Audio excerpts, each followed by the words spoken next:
যেই দেশে নারী পুরুষ নির্বিশেষে ঘরের ভিতরেও নিরাপদ থাকবে, রাস্তায় গেলেও নিরাপদ থাকবে, কর্মস্থলেও নিরাপদ থাকবে এবং প্রত্যেকটি মানুষের সম্মান এবং ইজ্জতের গ্যারান্টি থাকবে। আজকে অনেকে ইসলামী দলগুলোর ব্যাপারে অপপ্রচার করে যে এরা যদি ক্ষমতায় যায় তাইলে মা বোনদেরকে আর গড় থেকে বের হতে দিবে না, মা তোমরা সাবধান, এদের কাছেও যাইও না, এরকম ভয় দেখায়। এরা কারা জানেন?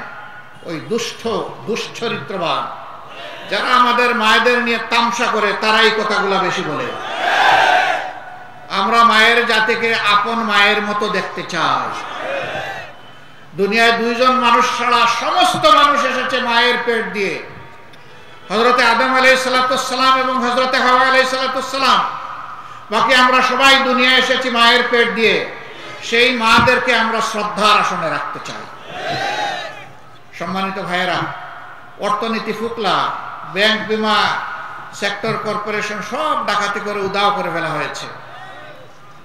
হ্যাঁ, আল্লাহ তাআলা চাইলে এই অস্থির উপরে একটা সৎ প্রশাসন যদি গড়ে উঠে, সরকার যদি গড়ে উঠে, তাইলে অস্থি যেটা পাওয়া গেছে, হাড্ডি যেটা পাওয়া গেছে, ওইটাকে ইনশাআল্লাহ তার অবয়ব দেওয়া যাবে, এটা সম্ভব। বাংলাদেশের সবচেয়ে শক্তিশালী ব্যাংক ছিল ইসলামী ব্যাংক বাংলাদেশ লিমিটেড। সৌভাগ্যক্রমে এই ব্যাংকের 6টি বছর বোর্ড অফ ডিরেক্টরসে আমার বসার সুযোগ হয়েছে। আমি ব্যাংককে দেখেছি, তখন ব্যাংকের ছিল সোনালী যুগ। এরপরে এই ব্যাংকে ডাকাত পড়লো, বিগত সরকারের উস্কানিতে, ষড়যন্ত্রে ডাকাত পড়ে ব্যাংকটা ডাকাতি করে নিয়ে গেল, ছিনতাই করে নিয়ে গেল। আমরা হাহাকার করলাম, চিৎকার দিলাম যে এই ব্যাংক নির্দিষ্ট কোনো দলের নয়, গোষ্ঠীর নয়, মানুষের নয়, বাংলাদেশের মানুষের এই ব্যাংক, জনগণের এই ব্যাংক। কথা বলুন, কেউ কথা বললো না।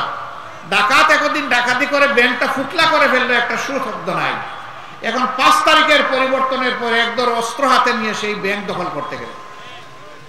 ব্যাংকের কর্মকর্তা কর্মচারীরা তারা জিজ্ঞেস করলো তোমরা কারা?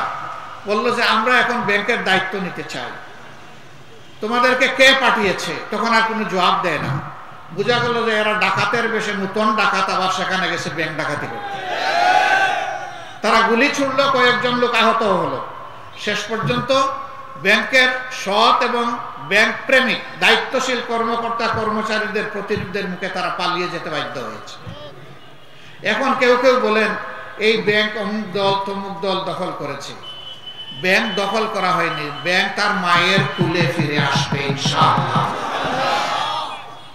এই ব্যাংককে কুলে নিয়ে যারা বড় করেছিল, এই ব্যাংক তখনই সুস্থ হবে, সবল হবে, গতিশীল হবে।